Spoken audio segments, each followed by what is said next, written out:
Un tubo de pared delgada, relación radio partido por espesor es igual a 20, está cerrado por dos placas rígidas paralelas como indica la figura y contiene fluido incompresible a presión atmosférica. El material del tubo es acero, de módulo de elasticidad 200 gigapascales y coeficiente Poisson 0,28. Determinar la presión que se genera en el fluido si la distancia entre las placas disminuye un 0,7 por 1000. En este problema tenemos dos elementos y tenemos que trabajarlos de manera diferenciada, ¿vale? Uno va a ser el fluido y otro va a ser el tubo. Tenemos que trabajar con ellos de manera diferente.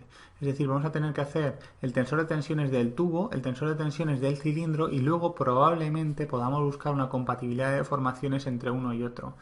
Tienes que hacerlo así siempre que tengas un problema donde tienes las dos cosas, dos materiales, lo que sea, ¿vale?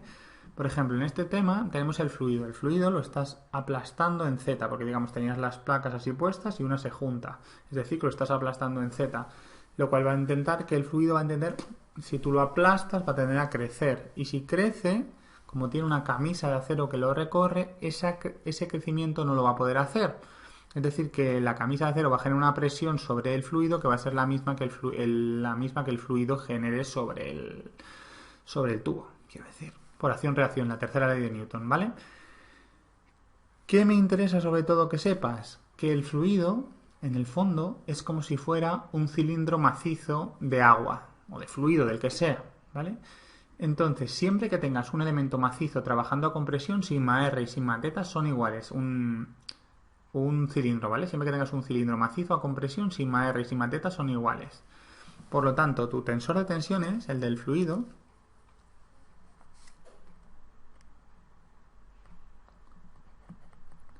va a ser menos P, que tú no lo conoces, menos P en R y en θ, menos sigma sub z, que va a ser la tensión que tú le estás haciendo en el eje Z, ¿vale? ¿Qué pasa con el depósito? Pues digo, con el tubo, vamos a llamarlo tubo. Al tubo le pasa justo lo contrario, el tubo no es macizo, el tubo es de pared delgada, por lo tanto, ¿por qué? ¿Por qué es de pared delgada? Porque el radio partido por espesor te dice que vale 20. Es decir, que podemos decir que sigma sub R vale 0, sigma sub θ será P por R partido por E, y sigma sub z será 0. ¿Por qué? Porque fíjate que aunque no lo pone muy claro, aquí hay una ruedecita. ¿Lo ves? Aquí hay otra. Eso lo que quiere decir es que las tensiones entre el cilindro y el tubo no se pueden transmitir, no se transmiten en ese eje. El fluido al crecer empuja al tubo y por lo tanto le genera una presión, pero digamos que la placa se podría poder mover por todo el elemento sin generar ningún tipo de tensión. Es como si tuvieras un rodamiento ahí. Y por lo tanto, sigma sub z te sale 0. ¿Bien? La otra cosa interesante que tienes que darte cuenta es que te están diciendo que el fluido es incompresible. Si es incompresible, ¿qué quiere decir? Que no se puede comprimir. Claro. Eso quiere decir que si no se puede comprimir es que el incremento de volumen va a ser constante. Es decir, que el incremento de volumen del fluido va a ser, bueno, el volumen va a ser constante y por lo tanto el incremento de volumen va a ser 0. ¿Y cuánto vale el incremento de volumen? Pues el incremento de volumen del fluido partido por el volumen del fluido va a ser siempre 2 veces epsilon θ más epsilon z. ¿Por qué? Porque es un cilindro, siempre es esta fórmula. ¿Y qué datos nos están dando? Nos están diciendo que esto se disminuye un 0,7 por 1000. Date cuenta que pone 0,7 por 1000. No nos están dando unidades, no nos están diciendo si disminuye 3 centímetros. Es decir, que lo que nos están dando ahí es epsilon z del fluido. Nos están diciendo que epsilon z del fluido es igual a menos 0,7 partido por 1000. ¿Por qué? Negativo, porque te dice que se comprime. Si te dijera que se estirara sería la cosa, sería al revés. Es decir, que como con estas dos fórmulas que tenemos aquí, podemos decir que 0 tendrá que ser igual a 2 veces epsilon θ del fluido menos 0,7 partido por 1000.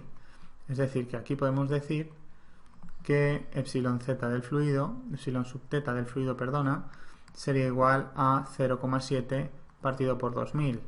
Fíjate que aquí me sale positivo. ¿Por qué positivo? Porque si yo lo aplasto en z, tendrá que crecer en θ para que el volumen siga siendo constante. Pero a mí me están preguntando datos realmente sobre el otro elemento, sobre el tubo, porque no conozco datos del fluido, no conozco ni el coeficiente de Poisson ni nada, y además siendo un fluido pues funciona diferente. Lo suyo sería que busquemos una compatibilidad de deformaciones, ¿no?, entre el tubo y el fluido. Como siempre te digo, busca piezas que estén en contacto, y el borde del fluido y el borde del tubo están en contacto entre sí. Es decir, que lo que crezca el radio del fluido cuando se aplasta va a tener que ser lo mismo que crezca el radio del tubo. Es decir, si incremento de radio del fluido va a tener que ser igual a incremento de radio del tubo porque están en contacto, esto será epsilon teta del fluido por R, tendrá que ser igual a epsilon teta del tubo por R. Como las R son iguales, ya tenemos el valor de epsilon teta del tubo, porque epsilon teta del fluido ya lo sabíamos.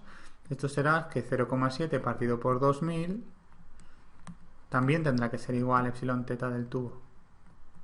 ¿Cómo vamos a calcular la presión? Pues ahora aplicando simplemente la ley de Hooke. Yo sé que epsilon teta del tubo tendrá que ser igual a sigma sub teta del tubo partido por E. Es decir, que P por R partido por E, P por R partido por E te dice que es 20, partido por el módulo de Young, que te dice que son 200 gigapascales, lo pone aquí, 200 por 10 a la 9, tendrá que ser igual a epsilon teta, que es 0,7 partido por 2000. Y de aquí sacamos el valor de la presión, que nos sale que son 3,5 megapascales.